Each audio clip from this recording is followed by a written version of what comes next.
సుమన్ టీవీలో మీ personal and business promotions కోసం కింది నెంబర్కి కాంటాక్ట్ చేయండి. నమస్తే, వెల్కమ్ టు సుమన్ టీవీ.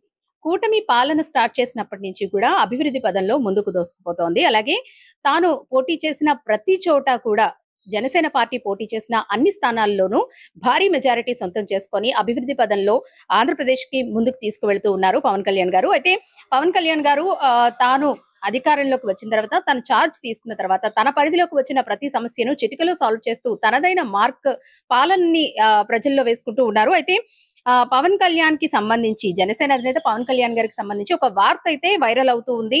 కేంద్ర నిఘా వర్గాల నుంచి ప్రాణహాని ఉంది పవన్ కళ్యాణ్ కు అంటే ఒక వార్త అయితే ఇప్పుడు వైరల్ అవుతోంది. అయితే ఇదే అంశానికి సంబంధించి మనతో మాట్లాడడానికి కాకినాడ సిటీ జనసేన అధికార ప్రతినిధి రాజేశ్వరి పిల్లర్శెట్టి గారు ఉన్నారు.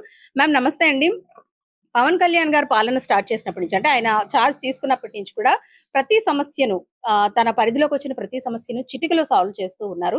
తనదైన మార్క్ ని వేసుకుంటూ ఉన్నారు. అయితే కేంద్ర నిఘా వర్గాల నుంచి తనకు ప్రాణహాని ఉంది కొన్ని గ్రూప్స్ నుంచి అంటూ కూడా కేంద్ర నిఘా వర్గాలు హెచ్చరిస్తున్నాయంటూ కూడా ఒక వార్త ఇప్పుడు ట్రెండ్ అవుతూ ఉంది, చాలా వైరల్ అవుతూ ఉంది. ఇది ఎంతవరకు? పవన్ కళ్యాణ్ గారు మొత్తం దేశం మొత్తం మీదే రికార్డు నెలకొల్పే విధంగా 100% స్ట్రైక్ రేట్ తో విజయాన్ని సాధించారు. అంతేకాకుండా సెంట్రల్ లో పవర్ లోకి రావడానికి కూడా కారణం అవుతూ ఆయన ఇక్కడ కూటమిని ఏర్పాటు చేసి ఈ ముందుకు తీసుకొచ్చిన తరుణంలో పవన్ కళ్యాణ్ గారికి ప్రాణహాని ఉందని చెప్పేసి ఎలక్షన్స్ టైంలో కూడా ఆయనకి మరి ప్రజలలో కలిసిపోయి బ్లేడ్స్ ఆయన గాయపరిచిన సంఘటనలు కూడా మనం న్యూస్ లో అన్ని వచ్చినాయి చూసాము. అంతేకాకుండా ఇప్పుడు ప్రత్యేకించి 3 వర్గాల నుంచి ఆయన ప్రాణానికి హాని ఉందని చెప్పేసి మనకి నేషనల్ న్యూస్ వస్తా ఉంది. కారణం ఏమిటి అంటే మతపరంగా కూడా ఆయన హిందూ మతాన్ని ఆచరిస్తున్నారని చెప్పేసి మతతత్వవాదుల నుంచి, అంతేకాకుండా మరలా ఈ టెర్రరిస్టులు నక్సలైట్స్ నుంచి కూడా ప్రాణహాని ఉందని చెప్పేసి రెండోది. మూడోది మరి ప్రభుత్వానికి వ్యతిరేకంగా ఆయన వైఎస్ఆర్సీపీ ప్రభుత్వానికి వ్యతిరేకంగా అన్యాయాల మీద పోరాడి నిలబడి ఆ మాఫియాలన్నిటికీ వెలికి తీసి వార్నింగ్స్ ఇస్తూ ప్రజల్లోకి ఎన్ని సమస్యలను తీసుకెళ్లి మరి ఈ రోజు ప్రభుత్వంలోకి వచ్చినటువంటి కళ్యాణ్ గారి మీద కూడా ఆయన ఇటువంటి నిజాయితీతో ముందుకు వెళ్తే ఇంకా ఫ్యూచర్ లో కూడా మళ్ళీ అధికారంలోకి వేరే ఎవరు రావడానికి అవకాశం ఉండదని భావించేసి అటువంటి వర్గాల నుంచి కూడా ఆయనకి ప్రాణహాని ఉందని చెప్పేసి మనకి నేషనల్ న్యూస్ వస్తా ఉంది. ఆ కారణంగా కూడా ఆయనకి ఎన్ఎస్జి నేషనల్ సెక్యూరిటీ గార్డ్స్ అంటే అది అత్యంత హైయెస్ట్ సెక్యూరిటీ, అది చాలా మరి సెలబ్రిటీస్ కి మాత్రమే అది బాగా అధికారంలో ఉన్న వారికి మాత్రమే ఇచ్చేటువంటి సెక్యూరిటీ కేంద్ర ప్రభుత్వం ఇప్పుడు మన పవన్ కళ్యాణ్ గారికి ఇస్తా ఉందని తెలియవస్తా ఉంది. మరి ఈ వార్తల నేపథ్యంలో మేము మహిళలందరూ కూడా ఎంతో ఆందోళన చెందుతా ఉన్నాం. ఎందుకంటే మహిళల పక్షాన్ని నిలబడి పోరాటటువంటి నేత పవన్ కళ్యాణ్ గారు. మహిళల మరి ఉమెన్ ట్రాఫికింగ్ గురించి కూడా ఆయన ప్రస్తావించి ఈ 30,000 మంది ఇక్కడ నుంచి మరి మిస్ అయ్యారు, వాళ్ళందరినీ కూడా తీసుకొచ్చే ప్రయత్నంలో ఆయన ఉన్నారు. ఆయన వెంటనే కూడా ఒక అమ్మాయిని పేరెంట్స్ కి తీసుకొచ్చి కాశ్మీర్ నుంచి అది పట్టుకుని తీసుకొచ్చిన సంఘటన కూడా మనం చూస్తా ఉన్నాం.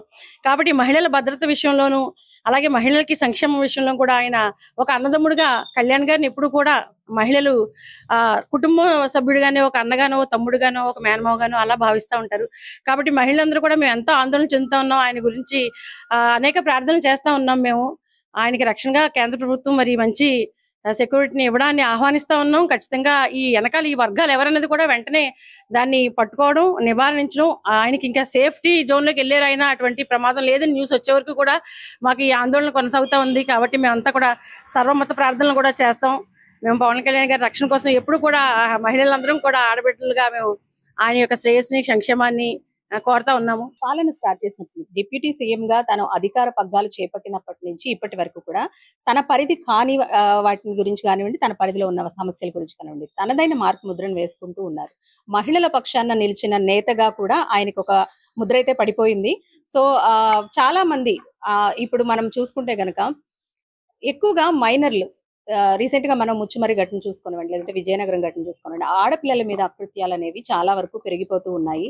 సో దీని మీద ఇటువంటి యాక్షన్ తీసుకునే అవకాశం ఉంది అంటే దీనికి అసలు కారణం ఏంటి? ఇప్పుడు జనసేన పార్టీ తరఫున ఇటువంటి వాటి మీద ఎలాంటి యాక్షన్? కళ్యాణ్ గారు ఇప్పుడు కూడా ఆడబిడ్డల భద్రతకి అత్యంత ప్రాధాన్యత ఇచ్చిన విషయం మనకి ముందు నుంచి తెలుసు. ఈ అంశం మీద ఆయన దృష్టి పెట్టారు. కాకపోతే ఇవి జరిగిన తర్వాత మళ్ళీ మనం విచారించడం, సాల్వ్ చేయడం కంటే కూడా చాలా పటిష్టమైన చట్టాలను తీసుకొచ్చి చాలా ఎక్కువ సెక్షన్లు ఉండి భయపడే విధంగా కూడా వీటిని చట్టాలను తీసుకొచ్చి మహిళలకు అండగా నిలిచి, అంతేకాకుండా అవేర్నెస్ ప్రోగ్రామ్స్ కూడా మహిళల్లో బాలికలు ముఖ్యంగా ఈ టీనేజర్స్ లవ్ అఫైర్స్ అనుకుంటూ అందులో ఆ ట్రాప్ లో పడి వెళ్ళడం, లేదంటే ఇక్కడెక్కడ ఉద్యోగాలు ఇప్పిస్తాం అని చెప్పేసి అలా చెప్పడం, ఇటువంటి ఏదైతే అవేర్నెస్ ముఖ్యంగా ఆడపిల్లలకి, టీనేజ్ లో ఉన్న వాళ్ళకి, మహిళలకి దీంట్లో పడకుండా ఉండే కార్యక్రమాలు కూడా రూపొందించాలని చెప్పేసి మేము జనసేన పార్టీ నుంచి అటువంటి కార్యక్రమాల దిశగా కూడా ముందుకు వెళ్తాము. అంతేకాకుండా కఠినమైన చట్టాలను తీసుకొచ్చి నేనున్నాను రక్షణగా, పవన్ కళ్యాణ్ ఇక్కడ ఉన్నారు ఆడపిల్లలకి భద్రతగా అంటేనే ఇటువంటి అన్యాయాలు అరాచకాలు చేసే మోకలు ముఠాలు భయపడి వెనక్కి తగ్గే విధంగానే ఆయన కఠినమైన చర్యలు తీసుకుంటారు, అటువంటి చట్టాలు తీసుకొస్తారని మేము ఆశిస్తా ఉన్నాం. పాలనకు సంబంధించి ఇప్పటి వరకు కూటమి ప్రభుత్వం అధికారం చేపట్టిన తర్వాత పాలన చూసుకుంటే గనక అభివృద్ధి పదంలో ముందుకు దూసుకుపోతుందనే చెప్పుకోవచ్చు. అయితే గత ప్రభుత్వంలో జరిగిన అన్యాయాలు, అక్రమాలు ఏవైతే ఉన్నాయో వీటన్నిటిని కూడా కాకినాడ సిటీ పరిధిలో కానివ్వండి, రూరల్లో కానివ్వండి, వీటన్ని వెలికి తీసి వాటిని సాల్వ్ చేసే ప్రయత్నం కూడా చేస్తూ ఉన్నారు. మున్ముందు ఎలాంటి ఎవరైతే ఈ అక్రమాలకి పాల్పడ్డారో గత 5 years నుంచి కూడా రాష్ట్రంలో అసలు శాంతి భద్రత లేకుండా ఇసుక మాఫియా, అలాగే మన సివిల్ సప్లైకి సంబంధించిన అన్ని కూడా సరుకులు పేదలకు రవాణా చేయవలసిన, పంపిణీ చేయవలసిన సరుకులన్నింటిలో కూడా మాఫియా, అంతేకాకుండా డ్రగ్స్ ముఖ్యంగా ప్రపంచవ్యాప్తంగా కూడా మనకి ఆంధ్రప్రదేశ్కి చెడ్డ పేరు తీసుకొచ్చే విధంగా మరి డ్రగ్స్ కి నిలవైపోయింది. ఇవన్నిటి మీద కూడా ఎక్కడెక్కడ అక్రమాలు జరిగినాయో, మరి ఎర్రచందనం, ఇలా అనేకమైన మాఫియాలు, దానికి ఏమైనా అంతుబంతులేనటువంటి మాఫియాలు, అక్రమాలు జరిగినాయి. వాటిలన్నిటి మీద దృష్టి పెట్టారు. ఇది కక్ష సాధింపు ధోరణితో ఏమాత్రం కూడా కూటమి ప్రభుత్వం కానీ పవన్ కళ్యాణ్ గారు వెళ్లరు. కానీ దానికి సంబంధించిన ఇన్ఫర్మేషన్ అంతా తీసుకుని పటిష్టంగా కేసులు నమోదు చేసి వారి మీద కఠినమైన చర్యలు మాత్రం తీసుకుంటారో ఆ దిశగా ముందుకు వెళ్తా ఉన్నారని తెలియజేస్తున్నాం.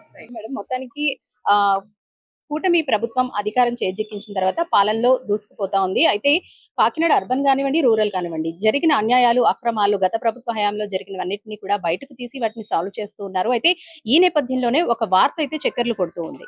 జనసేన అధినేత పవన్ కళ్యాణ్ కు ప్రాణహాని ఉందంటూ ప్రస్తుతం అయితే ఈ వార్త సోషల్ మీడియాలో వైరల్ అవుతా ఉంది. ఆల్రెడీ కేంద్ర నిఘా వర్గాలు కూడా హెచ్చరించాయంటూ కూడా చెబుతున్నారు. అయితే దీనికి సంబంధించి ఎవరైతే జన సైనికులు ఉన్నారో, మహిళా సైనికులు ఎవరైతే ఉన్నారో వీళ్ళంతా కూడా ఆందోళన చెందుతున్న పరిస్థితి. తమ వంతుగా కూడా మేము సర్వమత ప్రార్థనలు చేస్తాము, పవన్ కళ్యాణ్ గారికి ఎటువంటి హాని జరగకుండా ఉండాలంటూ కూడా వీళ్ళంతా కోరుకుంటున్న పరిస్థితి. కెమెరా పర్సన్ హసన్ తో అనుశ్రీ, సుమన్ టీవీ.